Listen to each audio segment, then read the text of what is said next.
Une vie motivée par l'essentiel, écrit par Rick Warren, 5e chapitre, 5e jour. Voir la vie comme Dieu la voit. Qu'est-ce qu'est notre vie? Jacques 4, 14. Nous ne voyons pas les choses telles qu'elles sont, mais telles que nous sommes. Anaïs Nin. Votre façon de voir la vie conditionne votre manière de la vivre. La manière dont vous définissez votre existence détermine votre destinée. Votre perspective influence votre façon d'investir votre temps, de dépenser votre argent, d'utiliser vos talents et de considérer vos relations. Afin de comprendre les autres, posez-leur la question: comment voyez-vous votre vie? Vous découvrirez qu'il y a autant de réponses différentes que de personnes. On m'a répondu que la vie était un cirque, un champ de mines, des montagnes russes, un puzzle, une symphonie, un voyage et une danse. Certains m'ont affirmé la vie est un manège. On monte, on descend, mais on ne fait que tourner en rond. Ou la vie est une bicyclette à 10 vitesses, mais nous ne les utilisons jamais toutes. Ou encore la vie est un jeu de cartes. Vous êtes obligé de jouer avec ce que vous avez entre les mains. Si je vous demandais de vous représenter la vie, quelle image vous viendrait à l'esprit? Cette image est le symbole de votre vie. C'est la conception de la vie que vous avez, consciemment ou non, dans votre esprit. C'est la description du fonctionnement de votre vie et de ce que vous en espérez. Les gens expriment souvent leur vision de la vie par leurs vêtements, leurs bijoux, leurs voitures, leurs coiffures, les autocollants qu'ils mettent sur leur pare-brise et même par leurs tatouages. Vos images inexprimées influencent votre vie plus que vous ne les pensez. Elles déterminent vos attentes, vos valeurs, vos relations, vos buts et vos priorités. Si par exemple, vous estimez que la vie est une fête, votre priorité sera de vous amuser. Si vous pensez que la vie est une course, vous accorderez une grande importance à la vitesse et serez pressé la plupart du temps. Pour vous, la vie est un marathon, vous tiendrez l'endurance en haute estime. Si elle est une bataille ou une compétition à vos yeux, rien ne vous importera plus que de gagner. Quelle est votre vision de la vie? Peut-être basez-vous votre existence sur une fausse image. Pour atteindre les buts que Dieu a fixés pour vous, vous devez remplacer la sagesse humaine par des exemples bibliques de la vie. La Bible nous recommande: ne vous laissez pas modeler par le monde actuel, mais laissez-vous transformer par le renouvellement de votre pensée pour pouvoir discerner la volonté de Dieu, ce qui est bon, ce qui lui plaît, ce qui est parfait. Romains 12, verset 2. La Bible nous offre 3 images qui nous apprennent comment le Seigneur voit la vie. C'est une épreuve, c'est une responsabilité et une étape temporaire.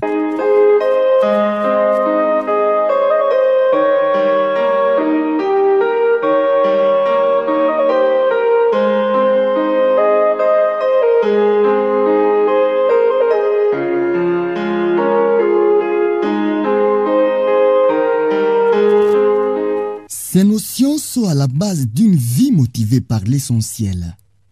Nous examinerons les 2 premières dans ces chapitres et la 3e dans le suivant. La vie sur terre correspond à une épreuve. Cette image se rencontre dans les récits de la Bible.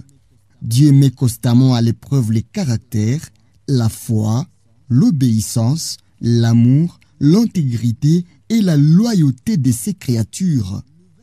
Le verbe éprouver, tenter, raffiner, etc. reviennent plus de 200 fois dans la Bible. L'Éternel a mis Abraham à l'épreuve en lui demandant d'offrir son fils Isaac à sacrifice. Il a éprouvé Jacob lorsque ce dernier a dû travailler plusieurs années supplémentaires pour pouvoir épouser Rachel.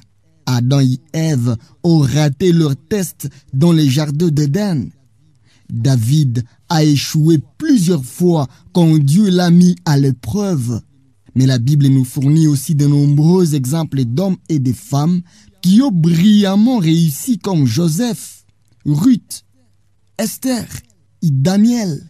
Les caractères se développent et se révèlent dans les épreuves et toute la vie est un grand test. Vous êtes constamment éprouvé.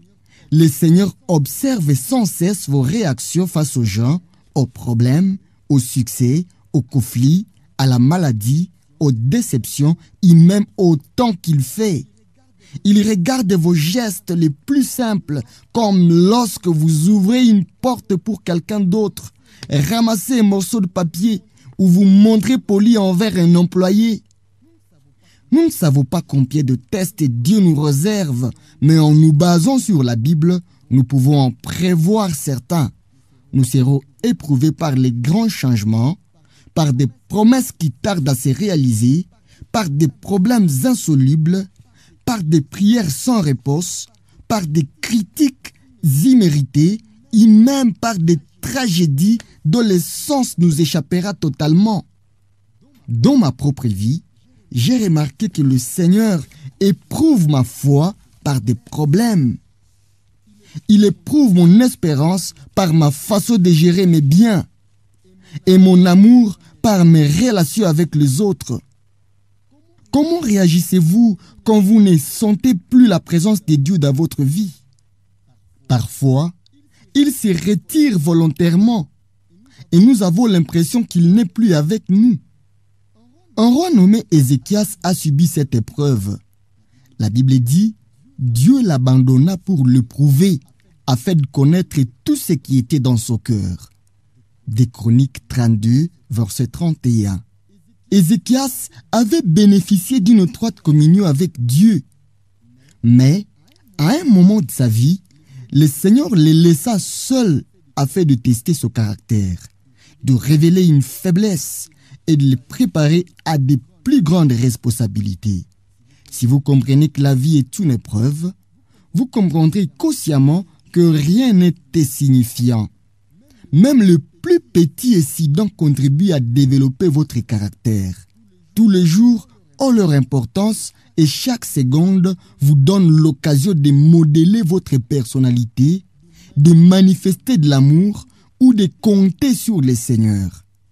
Certaines épreuves vous semblent insurmontables, d'autres passent inaperçues, mais toutes ont des conséquences éternelles. Heureusement, Dieu souhaite vous voir réussir ces épreuves et jamais il ne permet qu'elles soient plus grandes que la grâce qu'il vous accorde pour les surmonter.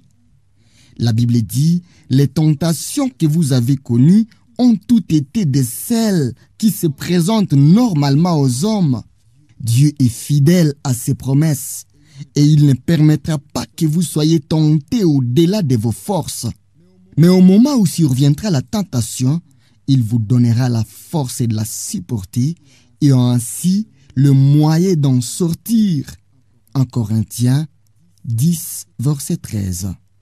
Chaque fois que vous réussissez une épreuve, Dieu le remarque et prend ses dispositions pour vous récompenser dans l'éternité.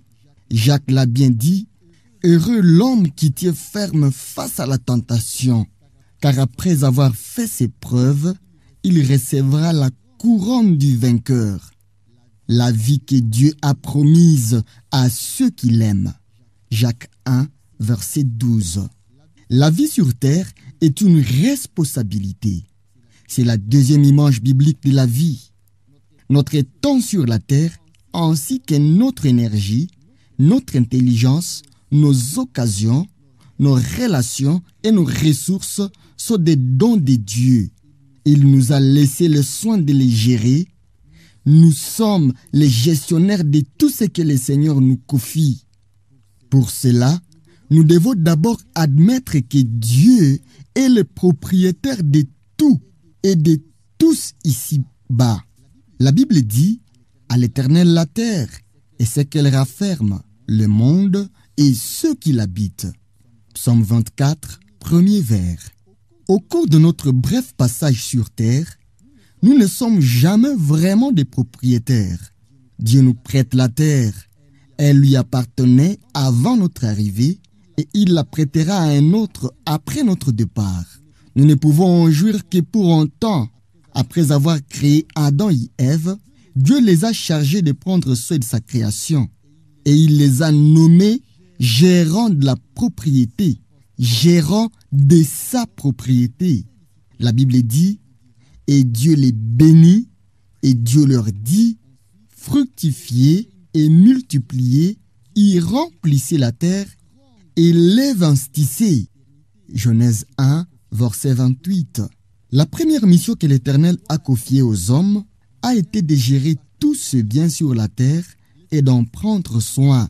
Ce rôle n'a jamais varié, il fait partie de notre objectif actuel et c'est notre responsabilité. La Bible dit, qu'as-tu qu'il t'ait été donné? Et puisque t'as tout donné, pourquoi t'as vanté comme si tu ne l'avais pas reçu? 1 Corinthiens 4, verset 7. Il y a quelques années, des amis nous ont prêté, à ma femme et moi, leur belle maison au bord d'une plage d'Hawaï. Comme nous n'aurions jamais pu nous offrir de telles vacances, nous en avons vraiment bien profité. On nous avait dit, vous êtes chez vous. Nous nous sommes donc sentis à l'aise. Nous avons nagé dans la piscine, nous avons mangé la nourriture qui restait, nous avons utilisé les draps et nous avons même sauté sur les lits pour nous amuser. Mais nous n'avons jamais oublié que ce n'était pas vraiment à nous. Et nous avons veillé à ne rien casser. Nous avons profité des avantages de cette maison sans en être propriétaires. Notre société dit, si cela ne vous appartient pas, vous n'avez pas besoin d'en prendre soin. Mais les chrétiens ont une toute autre éthique. Puisque cela appartient à Dieu, je dois prendre les plus grands soins possibles. La Bible dit, tout ce qu'on demande à un gérant, c'est d'être fidèle. 1 Corinthiens 4, verset 2. Jésus a raconté de nombreuses histoires pour illustrer cette responsabilité envers Dieu. Dans la parabole des talents, Matthieu 25, 14 à 29, un homme d'affaires remet sa fortune entre les mains de ses serviteurs avant de partir. À son retour, il évalue la responsabilité de chacun d'eux et il leur accorde une récompense en conséquence. Il leur déclare, c'est bien bon et fidèle serviteur. Tu as été fidèle en peu de choses. Je te confierai beaucoup. Entre dans la joie de ton maître. Matthieu 25, verset 21. À la fin de votre vie terrestre, vous serez jugé et récompensé par rapport à votre manière de gérer ce que Dieu vous a confié. Cela sous-entend que tout ce que vous faites, y compris vos simples tâches quotidiennes, a des conséquences éternelles. Si vous considérez tout ce que vous avez comme votre responsabilité, Dieu vous promet 3 récompenses dans l'éternité. Tout d'abord, il vous félicitera et vous dira « Bon travail, très bien ». Ensuite, vous recevrez une promotion. Dieu vous confiera des plus grandes responsabilités dans l'éternité. Je te confierai beaucoup. En fait, vous aurez droit à une fête. Viens partager la joie de ton maître. Le Seigneur se sert en particulier de nos finances pour nous apprendre à lui faire confiance et pour beaucoup, l'argent représente l'épreuve la plus difficile. Dieu regarde comment nous utilisons notre argent pour savoir si nous sommes dignes de confiance. La Bible déclare, si donc vous n'avez pas été fidèle dans votre façon d'utiliser les richesses trompeuses de ce monde, qui pourrait vous confier les vraies richesses? Luc 16, verset 11. C'est une vérité très importante. Le Seigneur affirme qu'il y a un rapport direct entre ma façon d'employer mon argent et la qualité de ma vie spirituelle. La manière dont je gère mon argent, mes richesses trompeuses de ce monde, détermine à quel point Dieu peut me confier des bénédictions spirituelles, les vraies richesses. Permettez-moi de vous poser une question. Votre façon de gérer votre argent empêche-t-elle Dieu de faire plus dans votre vie? Êtes-vous digne de confiance en ce qui concerne les richesses spirituelles? Jésus a dit, on demandera beaucoup à qui l'on a beaucoup donné, et on exigera davantage de celui à qui l'on a beaucoup confié. Luc 12, verset 48. La vie est une épreuve et une responsabilité. Plus le Seigneur vous donne, plus il s'attend à ce que vous soyez responsable.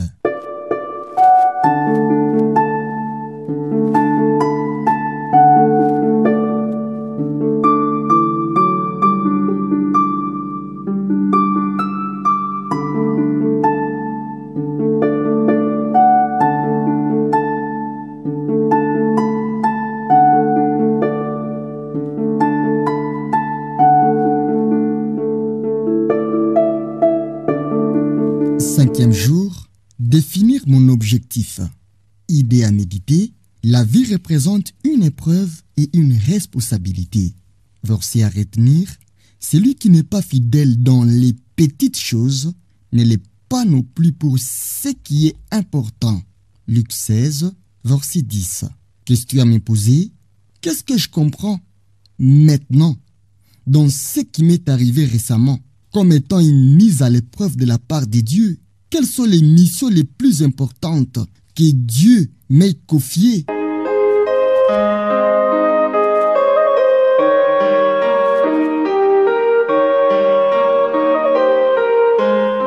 Merci d'avoir croisé le chemin vers la maturité.